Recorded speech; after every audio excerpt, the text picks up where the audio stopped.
नमस्कार, जी न्यूज देख रहे हैं आप। मैं हूं अदिति अवस्थी और अब वक्त है हमारे शो किसका बंगाल का। तो किसका बंगाल में आज बात मीर जाफर की, यानी गद्दारी। बंगाल का मीर जाफर कौन है, या यूं कहें कि बंगाल से कौन गद्दारी कर रहा है। ये सवाल इसलिए क्योंकि बंगाल में गद्दारी एक मुद्दा है। ममता बनर्जी अपनी हर रैली में मीर जाफर का नाम लेती है, मीर जाफर को सबक सिखाने की बात करती है। ऐसे में सवाल यह है कि मीर जाफर है कौन, मीर जाफर की गद्दारी का इतिहास क्या है और मीर जाफर के वंशज ममता बनर्जी पर क्या कहते हैं। ये समझने के लिए जी मीडिया संवाददाता रवि त्रिपाठी की एक्सक्लूसिव ग्राउंड रिपोर्ट देखिए।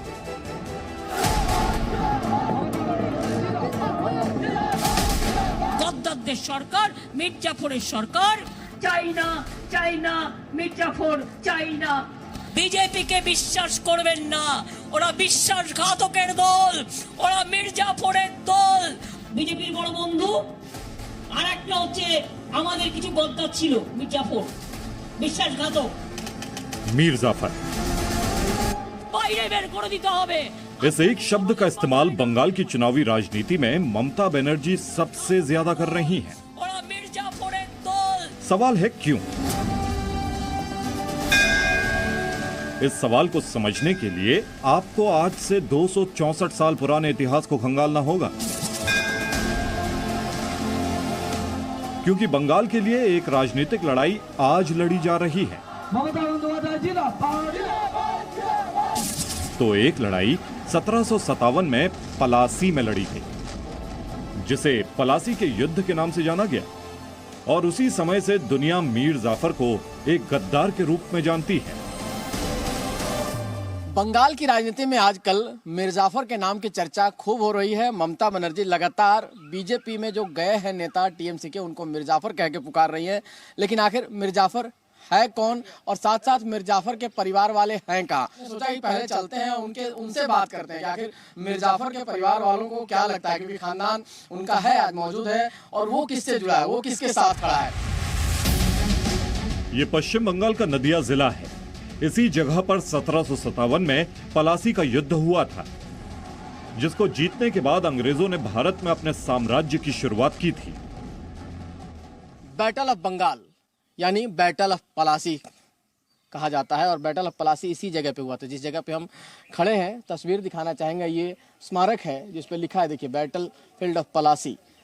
जून 23, 1757 को ये युद्ध हुआ था, और ये युद्ध हुआ था बंगाल के नवाब सिराजुद्दौला और अंग्रेजों के बीच में। पहली बार अंग्रेज इसी रास्ते से भारत में घुसे थे, और कहा जाता है कि ये युद्ध सिराजुद्दौला इसलिए हारे थे क्योंकि उनका जो सेनापति था, मुख्य सेनापति, उसने उनके साथ धोखा किया था, वो अंग्रेजों के साथ मिल गया था, जिसका नाम था मीर जाफर।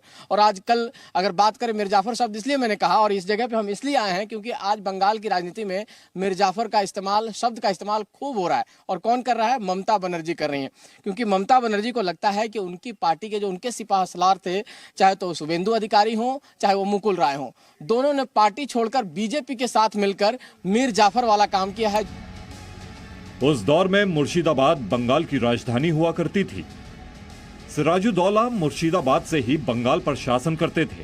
इसीलिए जी न्यूज रिपोर्टर रवि त्रिपाठी मीर जाफर के बारे में जानने के लिए मुर्शिदाबाद पहुंच गए। सिराजुद्दौला को हराने में बड़ा रोल निभाया, और उसके बाद मीर जाफर एक गद्दार शब्द बन गया उस समय से, और मीर जाफर को गद्दारी के लिए जाना जाने लगा इस देश के इतिहास में। इसीलिए आज ममता बनर्जी बार बार मीर जाफर को नाम ले रही हैं, और बीजेपी में जो नेता गए हैं उनको गद्दार बता रही हैं, उनको मीर जाफर कह के पुकार रही हैं। तो हम चलेंगे मीर जाफर के परिवार वालों के पास, उनसे मिलेंगे और उनसे जानेंगे कि वो क्या सोचते हैं जब उनके परिवार के जो पुरखे हैं उनका नाम लिया जाता है राजनीति में। मुर्शिदाबाद में मीर जाफर के वंशजों से मिलने से पहले हमने वहां के आम लोगों से बात की। पूछा कि ममता बनर्जी अपने प्रचार में मीर जाफर का नाम लेती हैं, उन्हें गद्दार बुलाती हैं, आखिर मीर जाफर था कौन? तो जो जवाब सुनने के लिए मिला वो हैरान करने वाला था। मीर जाफर तो हमारे लिए नायक है, हीरो है, हमारे लिए हमारे आइडियल है। आज हिंदुस्तान में क्या, पूरे मुर्शिदाबाद में जब भी आप यहाँ नजर कीजिएगा तो सारी सामान मीर जाफरी की मिलेगी आपको। ना सिराजुद्दौला की मिलेगी, ना और नवामों की मिलेगी। ममता बनर्जी तो कह रही है मिर्जाफर यानी गद्दार। सिर्फ ममता बनर्जी के कहने से तो नहीं होता। ममता बनर्जी तो उनको क्या मालूम है, उनको मालूम नहीं है। वो कह रही है, पूरी दुनिया तो कह रही है मिर्जाफर को गद्दार। इंसान का बोल वचन है, बोल देते हैं कि गद्दार है गद्दार है, लेकिन मिर्जाफर तो हमारे लिए हीरो है। सुना आपने, भले ही मीर जाफर दुनिया के लिए गद्दार था, लेकिन मुर्शिदाबाद के लोगों के लिए वो नायक था और नायक है। ऐसे में सवाल यह है कि मीर जाफर के वंशजों को जब गद्दार का परिवार वाला कहा जाता है तो वो उन्हें कैसा लगता है, ये समझने के लिए हम मीर जाफर के महल में पहुंचे। तो हम पहुंच चुके हैं मुर्शिदाबाद में मीर जाफर के परिवार वालों से बातचीत करने के लिए, और जो नवाब, छोटे नवाब जिनको कहा जाता है, उनका घर है। ये तस्वीर दिखाना चाहेंगे। ये जगह है, ये वही इलाका है पूरा जहाँ पे मीर जाफर के परिवार के लोग रहते हैं, पूरा खानदान मीर जाफर का बसा हुआ। और यहाँ छोटे नवाब, ये जगह है जो कहते हैं कि 1829 के आसपास में यहीं फ्लैग होस्टिंग होता था। लेकिन ये घर है, आपको ये तस्वीर दिखाना चाहिए। मीर जाफर के जो खानदान के नवाब जो बचे हैं अब, उनका घर है, और उनसे बातचीत करेंगे कि आखिर वो कहाँ हैं और वो उनको क्या लगता है। जब ममता बनर्जी कहती हैं कि मीर जाफर और गद्दार शब्द का इस्तेमाल करती हैं, तो उनको क्या लगता है, और क्या वाकई मीर जाफर के परिवार के लोग किसके साथ हैं आज की डेट में, किसके पाले में खड़े हैं, ये भी जानना हम उनसे चाहेंगे। अब इन्होंने गलती नहीं किया है, उसका एक दौर अलग था, नवाबी दौर था, बादशाही दौर था। मीर जाफर को शाहजहां ने अपॉइंट किया कि जब हम तुमको ऑर्डर करेंगे तुम बटर प्लास्टिक करोगे। आज मीर जाफर खरीदारी करते तो ये मीर जाफर जो खानदान है, मैं यहाँ खड़ो कर आपसे बातें करना है। हम छोटे नवाब ये रहते हैं, हम मीर जाफर के बारे में जो गद्दारी का ये चाल चला है ये राजनीति में, ये गलत है। इस बातचीत के बाद हमारे मन में एक राजनीतिक सवाल था, वो ये कि इतिहास चाहे जो भी रहा हो, लेकिन मौजूदा राजनीतिक वक्त में मीर जाफर का परिवार किसके साथ है। ममता बनर्जी जो काम कर रही हैं, उन्होंने बहुत कुछ किया है। आप टीएमसी के साथ हैं? हाँ, टीएमसी के साथ हूँ मैं। ममता बनर्जी आपको पसंद है? हाँ, हमको अच्छा लगता है क्योंकि उन्होंने बहुत काम किया हम लोगों के लिए। ऐतिहासिक तथ्यों के बाद अब एक बार फिर मौजूदा वक्त की बात करें तो ममता बनर्जी बीजेपी के जिन नेताओं से सबसे ज्यादा परेशान है वो है मुकुल रॉय और शुवेंदु अधिकारी। ममता इन दोनों नेताओं को गद्दार बुलाती है, लेकिन बीजेपी के लिए मीर जाफर कौन है? मीर जाफर तो दीदी है, क्योंकि उन्होंने परिवर्तन का डाक दिया था 10 साल पहले, लेकिन परिवर्तन नहीं किया। उन्होंने बदल का डाक दिया और बदला ले लिया। मैं कह रहा हूँ जिन लोगों ने जनता के विकास के काम को रोका वो मीर जाफर की श्रेणी में आते हैं। जिसने जनता के साथ विश्वासघात किया है वो मीर जाफर की श्रेणी में है। मीर जाफर तो आप उनका पार्टी में दिखा दिया कौन मीर जाफर है। उनका अभी सिर्फ इंजन चल रहा है, एक एक करके बगी चला गया। वैसे मीर जाफर के परिवार का कांग्रेस और जनता पार्टी से पुराना नाता रहा है। मीर जाफर के परिवार के सदस्य सैयद काजिम अली मिर्जा कांग्रेस के साथ रहे हैं, इसीलिए मौजूदा राजनीतिक वक्त में असली मीर जाफर कौन है, ये सवाल हमने मुर्शिदाबाद के बेहरामपुर से सांसद अधीर रंजन चौधरी से पूछा। इतिहास सबको पता है, मीर जाफर यहाँ के गद्दार थे, सारे बंगाल करेंगे से हिंदुस्तान के, जैसे कि जय सिंह थे, ये मिर जाफर भी वही है। कहते हैं ना, एक शेर है कि लम्हों ने खता की, सदियों ने अदा की। मतलब आज तक जो पुराने जमाने में हुआ उनके आज तक ये लोग कर्ज अदा कर रहे हैं, और उसका आज भी इनको मलाल है कि जो उनके जब मीर जाफर के जमाने में जो हुआ इनके हिसाब से सहनी पड़ रही है। रवि त्रिपाठी, जी मीडिया, मुर्शिदाबाद। और गृह मंत्री अमित शाह ने आज भवानीपुर में डोर टू डोर कैंपेनिंग की। नंदीग्राम से चुनाव लड़ने से पहले भवानीपुर ममता बनर्जी की सीट हुआ करती थी, और अब बीजेपी का ये दावा है कि ये जगह भी अब बीजेपी के कब्जे में होगी।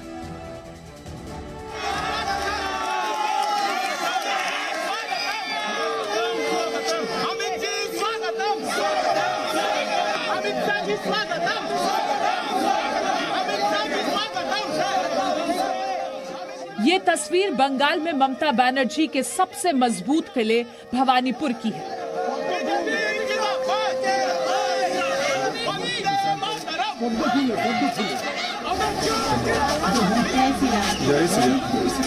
हर एक घर के दरवाजे पर अमित शाह खुद पहुंच रहे हैं, लोगों को एक पट,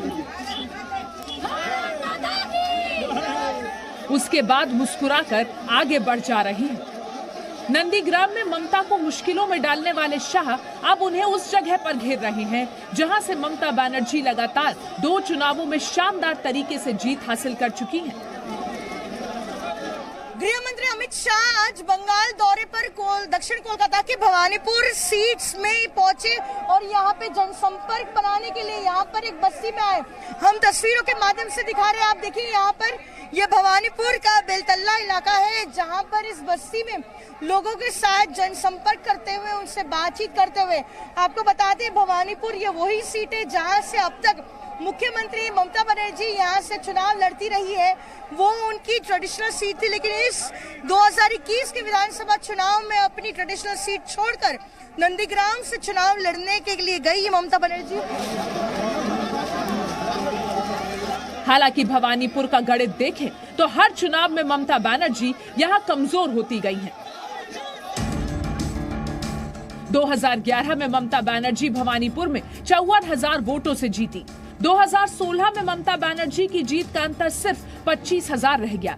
2019 के लोकसभा चुनाव में भवानीपुर विधानसभा क्षेत्र में टीएमसी सिर्फ 3,168 वोटों की बढ़त हासिल कर पाई। बीजेपी जाओ, बीजेपी जाओ, बीजेपी जाओ। ये आंकड़े ममता बनर्जी के लिए खतरनाक हैं और बीजेपी इस अंतर को खत्म कर ममता बनर्जी से भवानीपुर जीतना चाहती है। ये इलाका बाकुल बागान रो है यहाँ पर, जहाँ पर अमित शाह इस वक्त पहुंचे हुए हैं और दूसरी तरफ की भी तस्वीरें आप देखिए, लोग छतों पर खड़े हैं। यहाँ पर डोर टू डोर कैंपेन के लिए अमित शाह आए हैं। भवानीपुर में अगले कुछ चरण में यहाँ पर चुनाव होगा और इस बार अगर हम देखें तो बीजेपी ने यहाँ से रुद्रनील घोष तो टीएमसी ने शोभन देव चट्टोपाध्याय को अपना प्रत्याशी बनाया है। भवानीपुर में गैर बंगालियों की संख्या 60% से ज्यादा है। यहाँ गुजराती, मारवाड़ी और दूसरे गैर बंगाली मतदाता बड़ी संख्या में हैं। ममता पिछले कुछ दिनों से लगातार बाहरी का मुद्दा उठाती रही हैं। गुजरात, यूपी और बिहार के लोग उनके निशाने पर हैं, जिसकी वजह से अब बीजेपी इस इलाके में खुद को मजबूत कर रही है। भवानीपुर में घर घर वोटों की अपील करने के बाद अमित शाह पश्चिम बंगाल में बीजेपी के संस्थापक सदस्य रहे समरेंद्र प्रसाद विश्वास के घर भोजन करने पहुंचे।